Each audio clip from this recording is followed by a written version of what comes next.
Guys, you haven't forgotten about me, have you? Unfortunately, I've not been able to upload many YouTube videos recently. I hope you understand.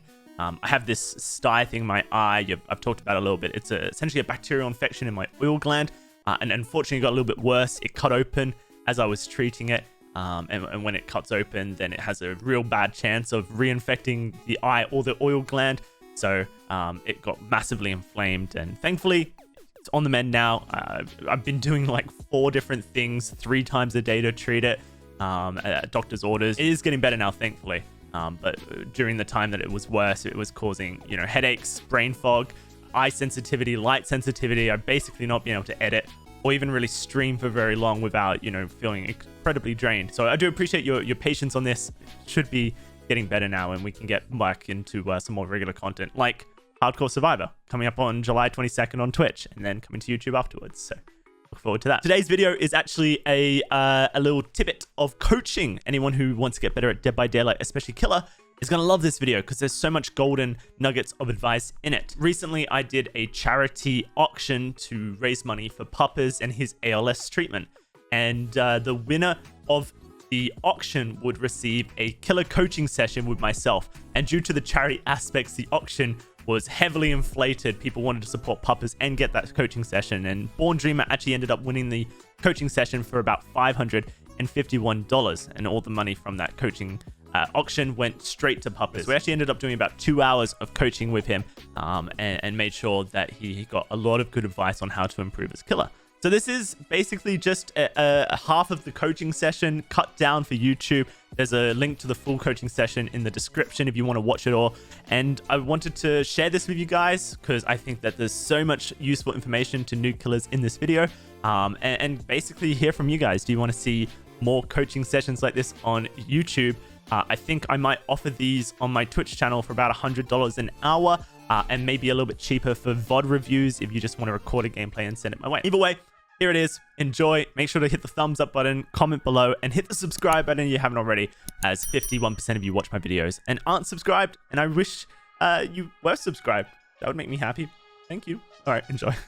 Rightio, guys. So this is the first time I've done a coaching session, so bear with me because it's probably going to be a little bit messy. What we're going to be doing here is we're going to be coaching Born Dreamer with their Killer gameplay. So they're going to jump onto Discord with me in just a second, and we're going to be watching gameplay. We're going to be recording gameplay. We're going to be analyzing gameplay. We're going to be trying to make Born Dreamer better a gamer. So a little bit of info about Born Dreamer. They have about 8 months playing Dead by Daylight. But, they work full time. They play about 6 hours a week, roughly. And out of those 6 hours a week, maybe 90% Killer, 330 hours total, and a peak of rank 6. So fairly casual player in that sense, as well as a bit of a variety killer as well. Which makes things really hard, by the way. If you're a casual gamer and you focus on variety, then chances are you're learning at a much slower rate. So that's something to keep in mind. But before Dead by Daylight, Born Dreamer played a lot of Overwatch and managed to get to Diamond rank on Overwatch playing tank. So shows a lot of skill to be able to reach Diamond level in a game like Overwatch. Tank specifically is a role that's all about positioning, movement, and stuff like that. So from that perspective, there's killers that kind of suit that play style, and we'll be looking at those. And so what we're going to be trying to focus on here is like game sense and macro skill, and maybe looking at some killers that have really good movement play styles so that they can achieve better results. If that's what they succeeded in Overwatch, then trying to pull from those skill sets will really help with that. So let's call up Paul now. Oh, Born Dreamer. I think I'm just going to refer to them as Dreamer. Howdy. Hello. All right. You can hear me all right? Yeah, I'm just muting your stream so I hear double. Perfect. Cool. So one thing I wanted to start with was just a quick overview of the killers that you have good build setups for, looking at the perks and looking at add-ons as well for any of the killers that you may want a little bit of advice on. So I was thinking for the first game, it might be best starting off with your Wraith. Okay. And just having a look at your general chasers, your game awareness and understanding using a killer that's going to aid you there. So if you hit the ready up button, we can have a look at your build whilst you're readying. So we got Pop, Tinkerer, Lethal Pursuer, and Corrupt. Is this something you've been trialing recently, or is this what you like to run? It's just me messing around, and I don't really have a lot of perks for him, so I don't really have a lot of choice. Okay. So let me have a look at your perks real quick. Okay, so you have Discordance, which is strong. You have Save the Best for Last and Sloppy, which are very good on Wraith. So on Wraith, Save the Best for Last is a great perk just because it will basically just speed up your attacks over time. And you can play a playstyle where you avoid specifically going for the obsession if you want to, but typically I won't even bother with that. I will just run, say the rest for last, and just get the passive gain where I can, you know. The other perks you have there, Sloppy Butcher, is so good on Wraith. It just gives you so much general slowdown because you're always applying via basic attacks, so it increases the healing time from 16 seconds by default to 20 seconds, and if it's a self-care, it's from 32 up to 40. Which is going to win you a lot of time over a game, especially if you play a hit and run playstyle, which is very effective on Wraith, especially at lower ranks as well. Corrupt is good on Wraith. Discordance is good on Wraith. Discordance because you can approach those gens super quickly. Do you recommend running Pop instead of Corrupt here for just slowdown? No, not for this game. I think let's play a Corrupt game and see how you deal with, you know, additional gen regression up. I'm very nervous. I'm sure I'm gonna play much. That's fine. I normally do. Don't worry about that. I expect that. We can account for that and just focus on what's going on. Hey, if I take something away from this and chat can learn from it, it's all that matters. Absolutely. And you see, like, your chat's used to watching you, and they're like, man, I wish I could be as good as him. Now they're gonna watch me and go, man, at least I'm better than that guy. That's two dynamics to go from. Maybe. Hey, dude. Maybe you're outperforming your expectations. We're gonna just use this as a kind of assessment game, if that makes sense. Do you want me to talk out loud, or like what I'm thinking in my head, or do you just want me to play? If you want quietly? to. If you want to, play how you're comfortable. Just treat this as a normal game of Dead by Daylight as much as you can. Obviously, that's a hard situation, but you got this. All right, so I'm gonna go over here. I think they're probably spawned over here, farthest from me. I see scratch marks. Two people in check.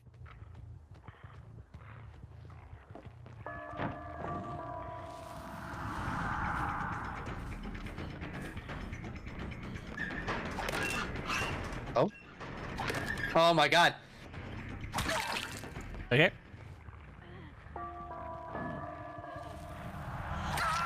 Nice. All right, so you got the down there nice and quickly. There's going to be a flashlight attempt. Oh, I got away. You got away with that. You didn't look down there, so it was very possible you could have got reblinded. Yeah, that would 100% been my fault. Mm-hmm. I hear somebody.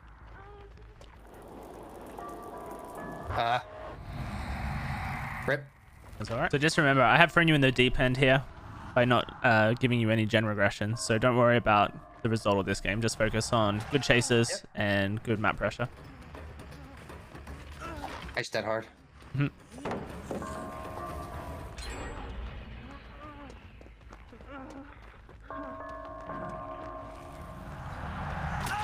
Nice. Oh, you bugger. I'm just nervous of the stupid flashlights. Yep. So that wall there you can look into and still pick him up. If you smush up against it. That way you don't have to worry about the window.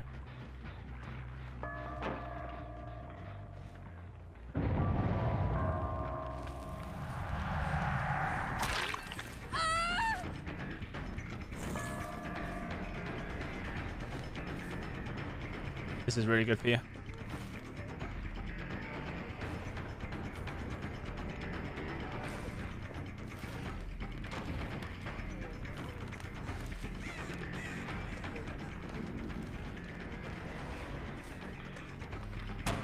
Oh.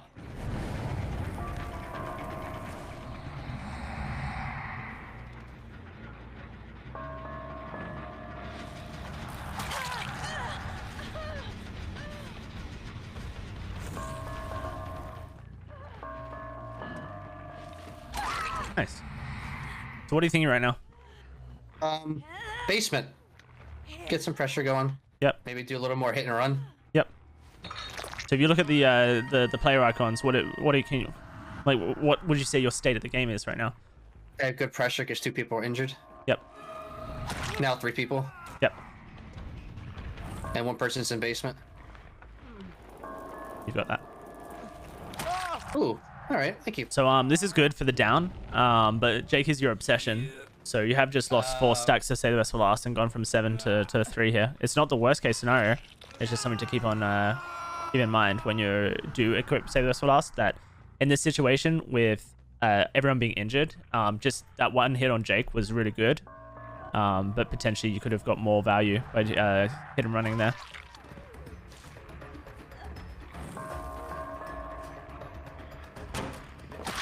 This is really good pressure. Excuse me, I thought I could lift being cloaked. I'm an idiot. It's all good.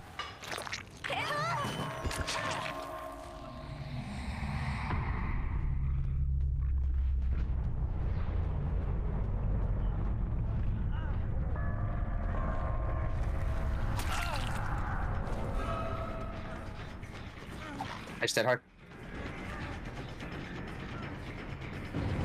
Oh, where the I just lost him completely. Oh, there he is.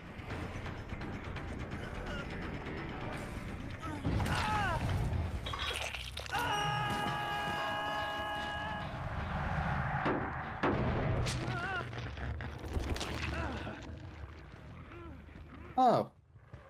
Come here. Oh, now you can't flashlight blind me now. Hee. That's why I like flashlights sometimes. People play like that. Yeah, flashlights can be your friend as Wraith. They can also be your nightmare. It just depends on the situation you put yourself in and how you deal with them.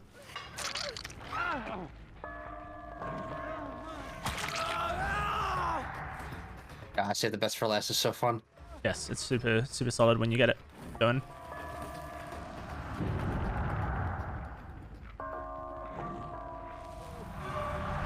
Ah, nice dead hard.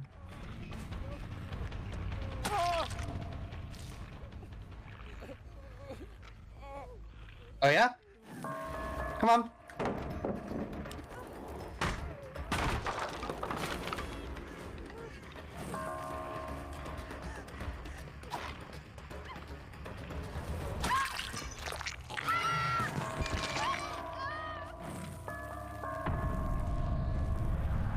Oh, I thought I knew he was gonna come.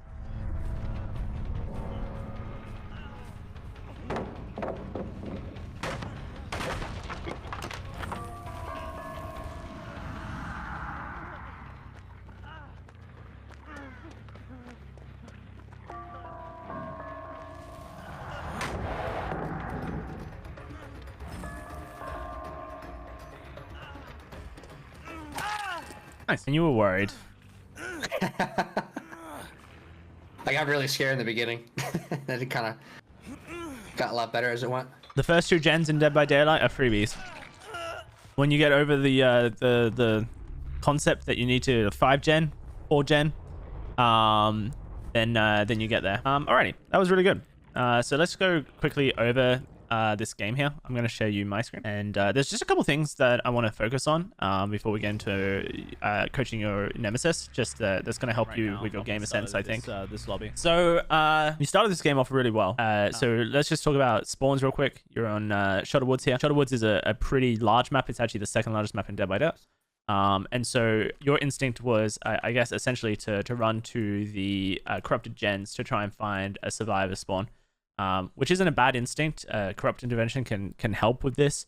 Knowing that that's the furthest areas away from you then draws you to that area, because survivors can typically spawn away from you. On Shutter Woods, you're going to have 1 or 2 survivors spawn in this area from your spawn, and then 1 or 2 survivors spawn in this area to your spawn.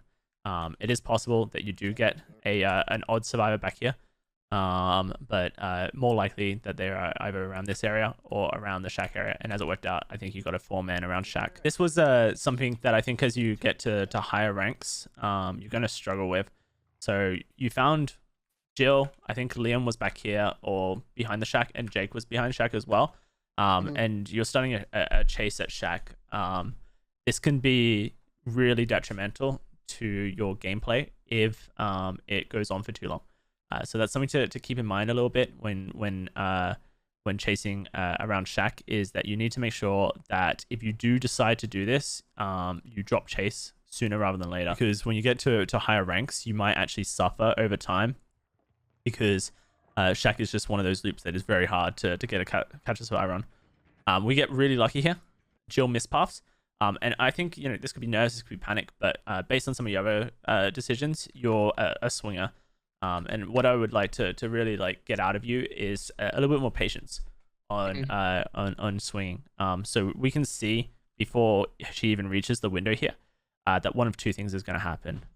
She's either going to medium vault this window, or she's going to jump in the locker, or she's not going to vault at all, because her path here is so close to the lockers meaning that she will not get a fast vault from this angle. And so that means that you can be really patient and walk right up to her, because if she is going to vault the window, it's going to be a medium vault and you're going to hit it. Secondly, she's going to not vault and she might attempt a 360 or dead hard around you if she was injured, which case you would miss that and she could potentially get pallet. Or in this case, she gets locker vacuumed because she's spending too much time looking behind her and you miss out an instant down on a survivor. So then even after this happened, like the first one, you missed that, it's whatever, but then there's panic after that and you hit it again. So just a little bit of patience is going to go a long way when it comes to dealing with these situations here. This here is your first Wraith mistake. You're uncloaking outside of the pallet loop here. So Wraith, his windstorm buff out of a cloak makes him super strong, as you know, because you did it later. But as Wraith, you want to always take pallet. And so that way you're going to get one of two things happen. You're either going to get the pallet drop instantly, in which case you can just break it and move on. Or she's going to greed and she's going to instead rotate to the position you decided to uncloak from.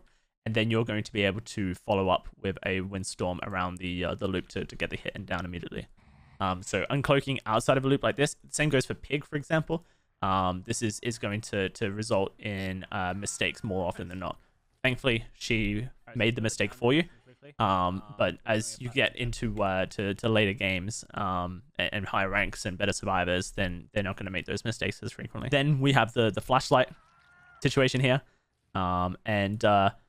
Basically, we knew there was 2 flashlights in the game. We made the point that it's going to be a hard game for Wraith because of the fact that you can get light burned. And so I think what you've done here is you've flicked your camera to try and avoid someone ahead of you flashlight blinding you. But you've done it in a way that you've actually provided the flashlight blind for the survivor. So you can get a little bit closer to this rock here if you want to avoid it and just kind of make your head a little bit more parallel with the rock face, and that's going to allow you to avoid this. And then she does mistime it, which is lucky, but then we don't do anything to protect ourselves after the mistime. So it doesn't matter if you look up or you look down. You need to do one of those 2 actions, because when you come out of this blind, you are still heads up and ready to be reblind, and the Claudette or even the I think it's the Jake who has the other flashlight could have came in and reblind you when you shift your camera, and that could cause you to lose a lot of pressure at the start of the game. So just a couple of things that are micro gameplay errors that can cost you a lot of pressure over time. And then we get light burned here. Light burning is really annoying, but we talked about it earlier that you do have Swift Hunt. So Swift Hunt is going to allow you to avoid most light burn situations if you play the cloak well. You get pretty close to the Claudette here, and you just start uncloaking, and you're just hoping that you avoid it. When the survivors flashlight blinding you like this, they're pretty much always going to hit the light burn on you. So you need to not uncloak, and you need to start essentially maneuvering yourself to get out of that beam so that you can reset the light burn status, and then start the uncloak with Swift Hunt. As soon as you're able to reset that light burn status for just even half a second, and then start an uncloak with a green Swift Hunt add-on, you're going to avoid the light burn, and you're also going to be on top of the Claudette in the process, most likely. So whether that's just literally going behind this tree stump here that you can see to our right, or anything like that, it's going to do a lot of work for you. But just taking the light beam is never going to be the play with Wraith, and it's going to cost you potential, chase potential. Yeah, which I tried to get behind the rock too late. That was like my late thought. Sure. How familiar do you think you are with jungle gyms? Not very, to be honest with you. All right. So we can see from this structure here alone, with this wall, and then the window that is behind the right wall, next to the window. So window here, and then this wall here, and this wall here. And this means that this is going to be like your average jungle gym with a pallet. I personally call this a L jungle gym because the window is in the shape of an L. So you have this window wall that goes around like this. Does that make sense? And then the window is on the edge here of the L. And so I call this an L jungle gym. People just call these like pallet gyms. This is the weaker of the two, but they're both very strong. And so your pathing here should be to try and block the pallet immediately. The pallet is going to be on the opposite side of the to where the window is. So if the window is here, That means that the pallet is going to be on this side here.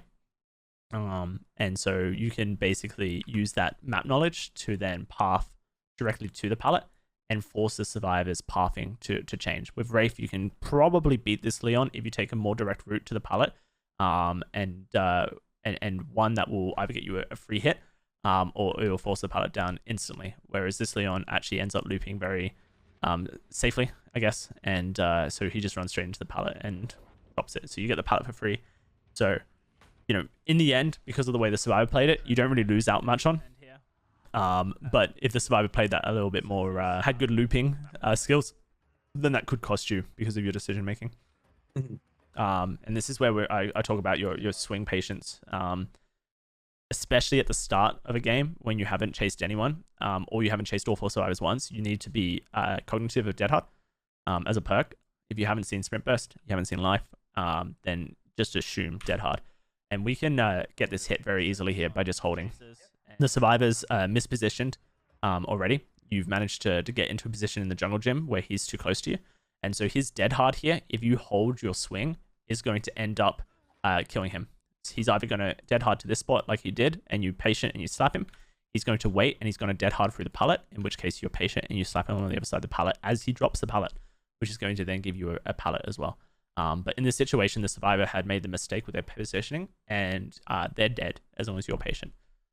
So you can, if you just hold your swing, just that maybe a half second, a half beat, whatever it is, you can also, as Wraith, fake the bell to force that Dead Hard, which is really, really useful early in a game, because you might not know what their exhaustion perk is.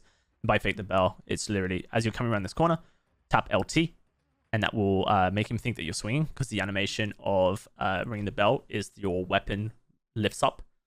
That's going to allow you to do that. So okay, so the bell kind of baits people into using Dead Hard, basically.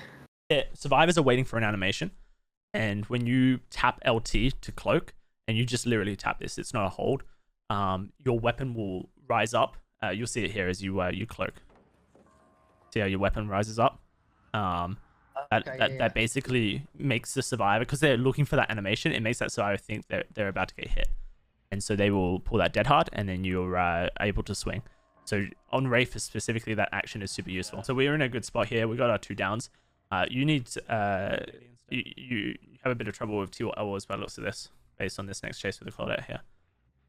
So we'll discuss T-Wall Elbows here. T-Wall Elbows are a pain until you learn how to run them, and then they become super death traps for survivors. I always struggle with these jungle gyms. So we get really lucky here. The Claudette passed back into the T-Wall Elbow engine. So let's draw a T-Wall Elbow so that you can understand how they work a little bit better. Like this, basically. And then the windows are here and here. So you have to decide which T-Wall, if you want to loop the T-Wall or the L-Wall. The T-Wall looks like it gives the survivors more options. And so most people will prefer to push the survivors to the L-Wall. I personally find that I am able to catch survivors off guard at T-Walls easier than L-Walls. And on certain maps, L-Walls are actually extended and can be really long, which makes them harder to loop if the survivor is really solid. So I personally, when I have the option, I will actually attempt to push the survivor to a T-Wall. So if we just continue this real quick, you can see how you play this. You get her at the T-Wall, you vault the window. Nothing wrong with vaulting the window in this situation here at the start of the chase, because it forces the survivor's movement immediately. This is actually the L-Wall. So, but then you go for the fake immediately. I personally hate going for fakes early. I think that you need to put fakes into your chases when you have learnt the survivor is capable of reading your fake. Capable of reading a straight line. So my advice to any killer is your first move should be don't fake at T-Wall Elbows, because what you're going to do is you're going to find out if the survivor is capable of holding the window vault, because that's the easiest thing. And so if you don't fake and the survivor vaults, then you move on to step number 2, which is fake the fake. So a fake the fake is what you will see me do a lot of the time at T-Wall Elbows. And basically the process involves you're coming around like this out of the L wall, you're going to come up here. And as you're coming this direction, you turn around to face towards the path that you just come, but you continue pathing around like this. And what this does is it turns your red light into the wall and then around, and the survivor can see the red light turn around. And so what they're assuming you're doing is they assume that you're doing what you end up here, which is an actual fake, where you double back to try and hit her on the wall. This is really good for you. So you see how your pathing happens like this? What will happen when you fake the fake is the red light will act exactly the same, in which that it comes around the corner like this a little bit, and then it starts backing up this direction, and the survivor can see it backing up. And so by faking the fake here, what you actually end up doing is emulate that by turning the red light into the wall originally, and then you end up having the red light facing this direction, but you're going this way around the jungle gym backwards. And so as soon as you get to this wall, you flick around, and the survivor is most likely going to do what the Claudette did here, which is she's pathed into the jungle gym here and then pathed away from the window because she's seen the fake happening. And so you'll get the hit immediately. And then after that, that's when you start throwing in what you've just done, which is the backwards walk. But typically, especially at the level you're at, survivors are not very good at looping. And so your best strat is to not do anything special, which is just run the loop as the survivor's running the loop. Secondly, you fake the fake. And then thirdly, you then start throwing in these backward walks, and you mix it up, and eventually you catch the survivor. The worst case scenario is that you end up in this position here, and you start vaulting windows on a T-wall L-wall. Because the survivor, what they want to do at a T-wall L-wall is force the loop to go like this. They want to go through the L-wall like this, and then they want to go through the T-wall like this, and they want to go through the L-wall like this, and basically create this circular loop where they can vault these windows 6 times total. What you want to be doing is you want to be forcing the survivor to basically choose one of these 2 wall sets here and stay at it for at least 3 volts. And if you can do that, you can win the chase at that wall within 3 volts. So that means at T-wall L-walls, you are always attempting to loop the survivor. You're always trying to loop the survivor anti-clockwise. The survivor is always trying to take this loop on a clockwise rotation, essentially, so that they can take these windows. Whereas as a killer, you're attempting to basically force the loop to be anti-clockwise, so that it ends up going and isolating itself on one of these walls, and that's when you can start winning the chases quicker, because you're essentially restricting the information, the options the survivors have, whilst also allowing yourself the agency in mind gaming via either not mind gaming, faking a fake, or just faking like you did. Does that make sense? Do you have any questions? No, that makes sense. It's just painful watching me misplay that. Well, pretty much every killer does, until they learn not to. So this is something that, like, when I play Survivor, it happens far too often. We get this vault here.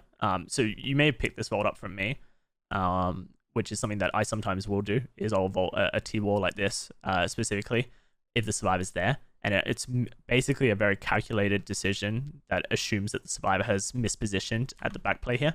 And so I would highly recommend that you don't do that if you've picked that up from me, because it requires a lot of like distance awareness, which really comes down to like inches and centimeters here.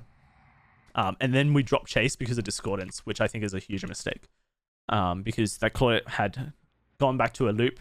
You could have definitely won that chase there and then. And we're basically saying we don't want to do that. Now, if you want to play a hit and run playstyle on Wraith, then dropping chase there is an excellent decision. But it's a decision you should have made 30 seconds earlier. Does that make sense? Right. Yeah, no, yeah, you're right. So it really comes down to what are you trying to do with Wraith? Because you can play a hit and run playstyle, which is what you transition this game into, and it works out very successful because of the way the survivors play. Or you can just, you know, focus on a survivor. Either work. They're both fine play styles. It really comes down to the survivor team that you're up against. But you need to know what you want to do, and you need to then stick to that game plan, or else if you're switching between the two styles, you might get to a point where that switch actually hurts you in the long run. You didn't need to cloak here. And this is something that you need to learn as Wraith, is when to cloak and when not to. The benefit of running Save the Best for Last is that when you start getting it to above, you know, 3 or 4 stacks, you can cloak far less as Wraith and have a little bit more lethality in your chases immediately. By cloaking here, you actually give the Jill, window and pallet, and lots of looping options. If you stayed uncloaked, you would have cut her loop right down with 6 stacks to Save the Best for Last. So we get really lucky. She's a very panicky survivor, and she ends up basically doing the job for you. So what are you thinking right now? That's good, because I'm a panicky killer. and so, you know, executing on bad survival play is part of the journey as a killer. You need to make sure that you're executing off of any bad survival play if you want to succeed as killer. So I ask you the question here. I'm not sure you can hear it. Is what are you thinking right now? And the reason I'm asking that is because you currently have 7 stacks to Save the Best for Last, and you have 2 injured survivors, 1 hook survivor, and a uninjured obsession, which is actually a really strong position to be in. This is a game-winning position. You can, on your next passage of play, end this game if you wish to, and the stars align. The reason being is you can hit Leon or Claudette, and that's going to down them. You can then transition onto the next survivor, because you have a survivor in the basement, which is going to force the survivors play completely around that area of the map. So depending on how you want to play the game, whether you want to win now, whether you want to draw the game out, whether you want to gain more map pressure, this is literally like a game-winning position right now. And it's really recognizing that, so you can decide how you want to go from here, is super valuable, because you don't often get positions like this in a game. And oftentimes what will happen is killers will be in a position like this. 2 gens are popped. You've had 3 hooks. You've got a guy in the survivor who's been hooked twice. And you're like, I'm doing really good. There's no need to apply over the top pressure. And then what happens is the survivors sort their shit out, and they stop making the mistakes that have got you to this position, and they run away with the game. It happens far too often to me. And so I often lean into exerting a lot of pressure in moments like this. And that might just look like slugging the Claudette and the Leon, or trying to find a single attack onto the Jake so that everyone's injured. And making sure that this Jill, who's now in the basement, is pressured in a way that's going to result in another hook. And then I can decide if I want to ease up on the pressure a little bit to extend the game, once I've kind of, you know, given myself a little bit of insurance, if that makes sense. So we actually find Jake here, which is really good. I don't know if you noticed Claudette behind Jake, injured. So you could have, so if you look at the, you know, hit the Jake here if you wanted to. You could have hit the Claudette. Like, what would you? There's the Claudette there. The Claudette has no pallets to reach. So with your movement speed, you can pretty much catch her around this rock here if she kept running her direction. And as long as you avoided the light burn, you would have been able to down her. That would have resulted in the Jake running straight in to get the basement unhooked, but that's not an issue. I think that's why I avoided her, was I was afraid of the light burn again. Sure. I think that was my thought at that moment. Yep, and there's nothing wrong with that. Getting this hit on Jake is really strong. And even though you lose 2 of your Save the Best for Last stacks here, you've put yourself in a position now where everyone's injured, and if you target Leon or Claudette, this game will just, you know, fall like a domino. Chasing Jake isn't the worst decision, but it does hurt your Save the Best for Last tokens, which is something to keep in mind. All right, thank you. A lot of people do get very obsessed over maintaining their Save the Best for Last tokens, to a point where it's unnecessary. So like I'm not trying to dissuade you from doing what you just did here, because it's a good play, but just it's something to keep in mind, I suppose, in the future, is you know, do you want to do this? And then here again, you have both Jill and Claudette here, and you can very easily snowball, and that's exactly what you attempt to do here. So we do a little fake. Claudette falls into it, and so now you have Claudette on the floor and Jill on the floor, and this is the power of Save the Best for Last. And you could have done that a little bit more easier if you hadn't targeted Jake the second time. Leon heals, which is a 20-second heal, which means Jake is healing him. unless Jake has a med kit, which maybe it was 16. But basically, the timing of the heal, it's not possible for Leon to have self-cared that. So you know right now that these two survivors are not rescuing the Claudette here. They're taking care of each other. So this is really strong pressure.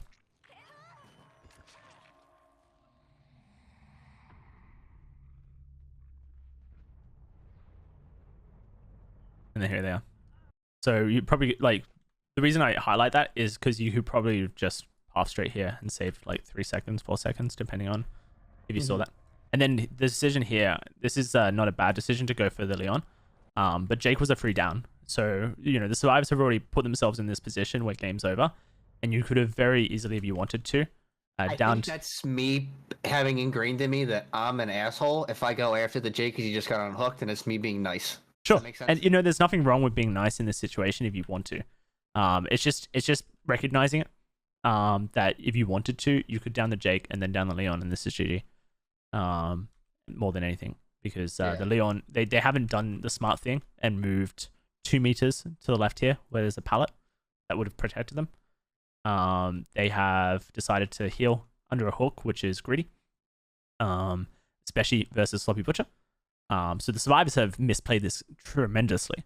So as far as I'm concerned, I have no reason to gift them any more than anything, because they're the ones messing up here by healing outside of a pallet loop. There's literally a pallet where I've drawn this yellow line. And if they decided to heal here, then if you decided you wanted to target the Jake, then you are making a decision that isn't necessarily beneficial to you. But because they have decided to heal here, then they have made the error, and you can go for the down on the Jake and then chase Leon and end the game. But there's no like right or wrong here. That's completely up to you and how you want to play this game out. It's just more recognizing it. And then we have the second, you know, dead hard swing here into the Leon. So you talk about wanting to improve your macro and game sense. A lot of that is really just memorizing perks and recognizing when you see them. This is a really simple mistake that a lot of people make. It's here a gen that has progression, kick it. This gen has about 1 or 2 seconds of survivor progression on it, and it's taking you more time to kick that gen than it did for the survivors to create the sound that you're hearing here. So this is a huge time waste. Gotcha. Okay. I personally wouldn't kick a gen unless you see at least 2 pistons moving on it. For those who are unfamiliar, there's 4 pistons on a gen. This one here, this one here, this one here, and this one here. And each of these represent 25% progress on a generator. And so 1 piston will be moving up and down, and that's your 25%. And then a second piston next to it might start moving up and down. That's your 50%. If this third one is moving, 75. And once you get the fourth one moving, it's anywhere between 75 to 100. So yeah.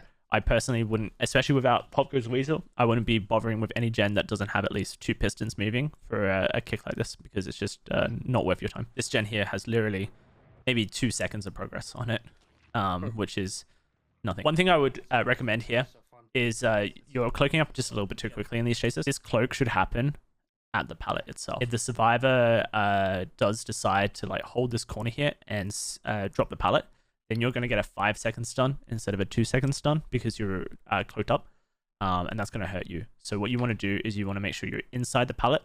You're blocking the further side of the pallet from the Jake here, so that he can't, you know, loop back around and drop the pallet on you, and then go for the uncloak into the hit that you end up doing here to get the down. He also has dead hard. This is a really frustrating thing that happens far too often, is you've got to the second time you've downed a survivor and they've used their dead hard because they haven't managed to do it earlier. So just again, a little bit more patience before you swing is going to go a long way. And then Claudette here comes for the rescue. You hear her, which is great. And so you managed to turn this misplay from Claudette into a huge slugging moment, which is huge. Sensitivity on your controller might be a little bit low based on this 360 here. A hard one to know. I personally don't consider myself an expert on controller stick sensitivity because I struggle with it myself, just based on the fact that she's able to get around to your left here before you can turn around. Yeah. One, it says that you're maybe a little bit too impatient to swing again, which is a little bit of a theme that we're noticing here. But secondly, that maybe you need to up your controller sensitivity just a smidge so that you can deal with those 360s a little bit better. I'm sure my wife loves hearing that. I'm impatient. If she's in here. So yeah, this rest of this is just you chasing the Leon. One thing that you could have done here a little bit better, and this is something that you could do a little bit better overall, is your uncloaking just a little bit closer to the survivor. So Leon has a pallet here that we've seen. He has a window here that we've seen. Obviously, he has the window here as well as the one back here. And then a little bit off to the camera behind me over here is a second pallet. So you should be taking note of all this as you play. Dead by Daylight always spawns stuff in the same area. So this loop here is always going to be a jungle gym loop, and it was a T-Wall, as is this one back here. This rock loop that you have over here is always going to spawn essentially a rock tile, which might or might not have a pallet in it. Does that make sense? Mm-hmm. So learning those tiles in Dead by Daylight, what they can spawn, is super essential to your game sense, so that you can essentially now plan your path.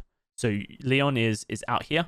You're really wanting to essentially get to this position here as Wraith and straight line it, because that's going to allow you to cut off, force him into this pallet here, which is good.